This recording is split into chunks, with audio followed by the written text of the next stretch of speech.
I am your math teacher. Today we are starting new exercise 1.2. बेटा इसकी मैंने explanation आपको दे चुकी हूँ, अब मैं question समझाऊंगी।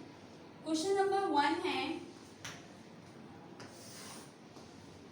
if a equal to 1, 2, 3, 4 and 5,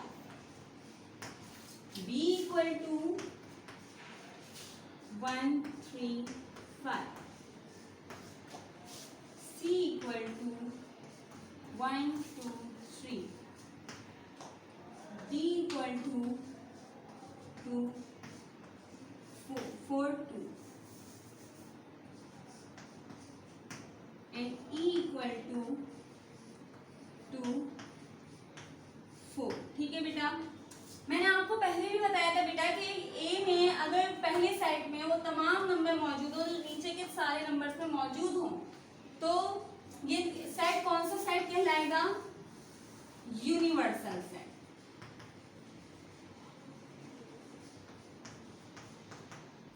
इसका मतलब ये सेट इन सब का क्या है? यूनिवर्सल सेट है। ठीक है, इसके बाद हम फर्स्ट लाइन देखेंगे।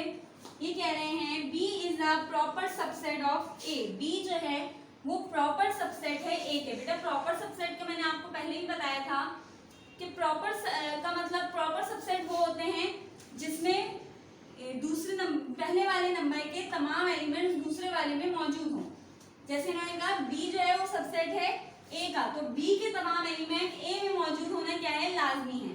देखें 1, 3 and 5 मौजूद है सारे एलिमेंट्स, तो इसका मतलब ये स्टेटमेंट क्या है हमारी?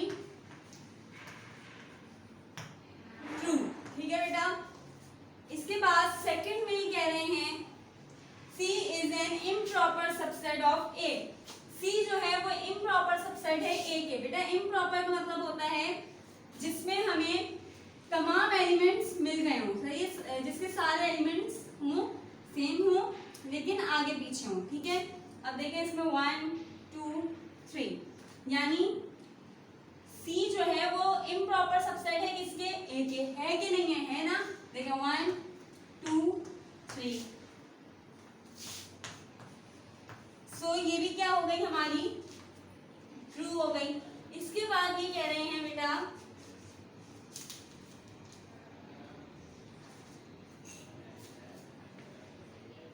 लेकिन बेटा इसमें इस वाले की हम पहले बात करते हैं। इसमें बेटा लाजमी होता है कि इसके तमाम एलिमेंट्स इसमें भी मौजूद हो और इसके तमाम एलिमेंट्स इसमें भी मौजूद हो।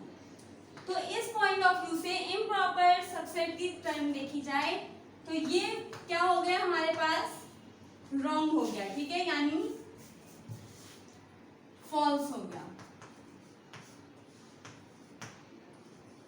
3 में बेटा ये कह रहे हैं D is an improper subset of E। D जो है वो इम्प्रॉपर सबसेट है E के। देखिए बेटा 2, 4, ये क्या है? ट्रू। 4 में ये कह रहे हैं D and E are equal set. D और E जो है ये इक्वल सेट है, तो बेटा है ये देखें 2, 4, यानी ये भी क्या हो गया? ट्रू। इसके बाद ये कह रहे हैं B and D are disjoint set. बेटे डिसजॉइंट सेट में कोई भी नंबर किसी भी नंबर से नहीं मिलता, तो इन्होंने कौन कौन से की बात की है? B and D। B and D इन दोनों के कोई भी एलिमेंट्स एक दूसरे से मिल रहे हैं? नहीं मिल रहे, सो ये क्या है? ट्रू। 6 बेटा ये कह रहे हैं B and C are overlapping set. B और C जो है वो ओवरलैपिंग सेट है। ओवरलैपिंग सेट में बेटा एक भी नंबर का मिलना लाजमी होता है। अगर एक भी नंबर नहीं मिलेगा तो क्या हो जाएगा? डिसजॉइंट सेट बन जाएगा। ये देखिए मिल रहा है 3, सो ये क्या हो गई? ट्रू। इसके बाद बेटा ये कह रहे हैं ब्लैंक नंबर 7 में A is the universal set. मैंने अभी बताया A इन सबका क्या है? यूनिवर्सल सेट है। ये भी क्या हो गई? ट्रू।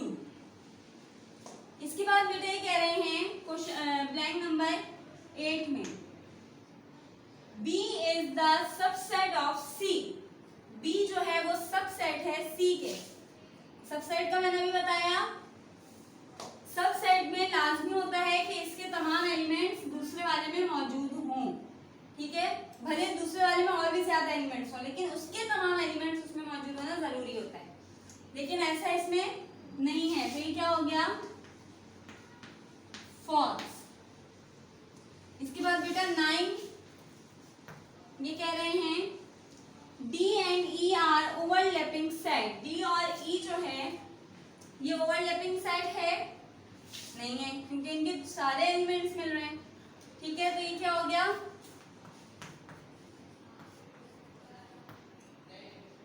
इसके बाद 10 करेंगे हम। 10 में कह रहे हैं A and B are overlapping set. A and B जो है ये ओवरलैपिंग सेट है, जी बेटा है, तो ये क्या हो गया, ट्रू, ठीक है। यहां तक समझ आया आप लोगों के। अब हम करेंगे क्वेश्चंस, ठीक है।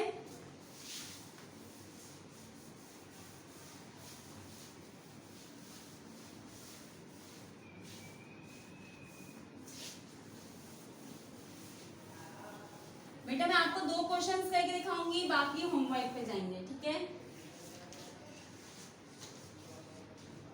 ये कह रहे हैं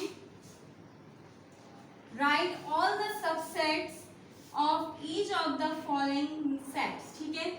आपको सबसेट्स लिखने हैं बेटा। सबसेट लिखने का सबसेट का मतलब होता है 2 की पावर n। n बेटा वो नंबर ऑफ n जो है वो रिप्रेजेंट करता है नंबर ऑफ एलिमेंट को, यानी जितने नंबर्स होंगे एलिमेंट्स होंगे उतना n की पावर होगी, 2 की पावर होगी, ठीक है। फर्स्ट में ये कह रहे हैं a, ठीक है। a पे अब हम a कितने एलिमेंट है हमारे पास, 1, हम कहेंगे 2 की पावर 1, 2 1 जा 2, यानी इसके कितने एलिमेंट्स बनेंगे, इसके 2 एलिमेंट्स बनेंगे, एक बना सेट बनेंगे, एक बना एम्प्टी सेट और एक बना 2। इस तरह दूसरा देखें इसका, ये कह रहे हैं A B। अब यानी 2 पे कितनी पावर हो गई, 1 2, 2 2 जा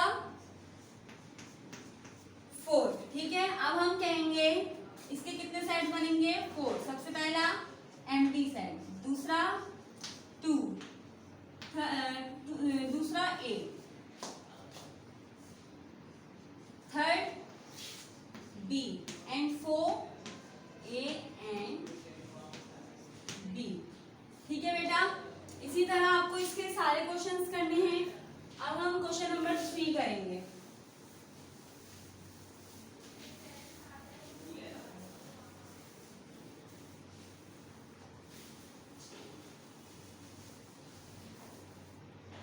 क्वेश्चन नंबर 3 में बेटा ये कह रहे हैं इफ A इक्वल टू, अगर A बराबर है 1 2 3 एंड 4 के एंड B बराबर है 2 4 6 के, तो आप फाइंड करें A union B and A intersection B, ठीक है। ये दोनों चीजें इन्होंने आपको फाइंड करने के लिए दिए हैं। सिंपल माइनों में आपने इन्होंने आपको 2 सवाल दिए हैं, ठीक है। पहले हम पहला करेंगे, देन हम दूसरे पे जाएंगे। बेटा यूनियन का मतलब मैंने पहले भी बताया था आपको, जिसमें हम सारे नंबर्स को एक साथ करके लिख दें, ठीक है। A बराबर है 1 2 3 4 के, B बराबर है 2 4 6 के। अब हम कहेंगे 1 बराबर है 1 2 3 4 एंड 6 के, ठीक है। ये आंसर हो गया। नेक्स्ट पे आए A इंटरसेक्शन B। इसमें बेटा इंटरसेक्शन का मतलब होता है कि आप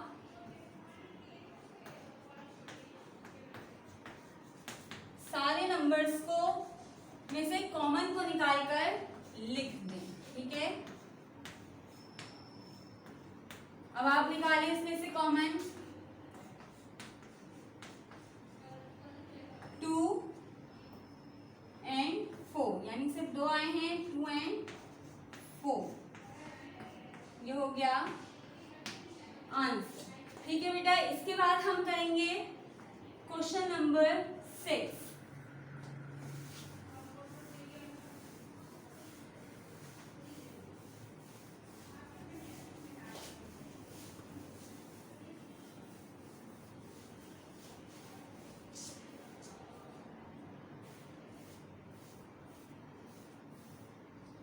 बेटा क्वेश्चन नंबर 6 में ये कह रहे हैं a बराबर है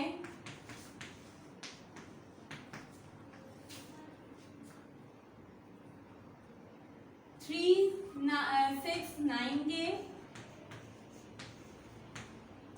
b बराबर है 4 and 8। इसका सिर्फ हम 1 पार्ट करेंगे, ठीक है। ये कह रहे हैं फाइंड करें a union b and a intersection b। बेटा इसकी वेन डायग्राम भी बनेगी। सबसे पहले हमने कहा a बराबर है 3, 6, 9 के, यूनियन b बराबर है 4 and 8 के। अब हम इन्हें मिला के लिख देंगे 3, 4, 6, 8 and 9। अब बेटा देखिए साफ दिख रहा है कि कौन सा सेट है, डिसजॉइंट सेट है, क्योंकि इसके कोई भी एलिमेंट दोनों से नहीं मिल रहा है। तो इसकी डायग्राम कैसे बनेगी, ए बी, ए में ए के एलिमेंट्स आ जाएंगे, बी में बी के एलिमेंट्स आ जाएंगे।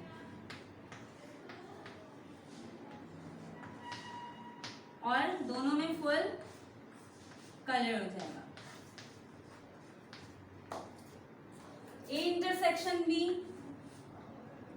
3, 6, 9 इंटरसेक्शन 4 and 8। तो बेटा हम कहेंगे a इंटरसेक्शन b बराबर है, दोनों के कोई भी एलिमेंट नहीं मिल रहा है, तो ये क्या हो गया, नल सेट। डायग्राम इसकी बनेगी ऐसे a b, इसमें इसके एलिमेंट्स आ जाएंगे, उसमें उसके और किसी में कलर नहीं होगा क्योंकि कोई भी नंबर सेम नहीं है। ठीक है, इसी तरह बेटा आपको बाकी सारे क्वेश्चंस करने हैं। उम्मीद है आपको समझ में आ गया होगा, आपको मसला नहीं होगा सवालात हल करने में।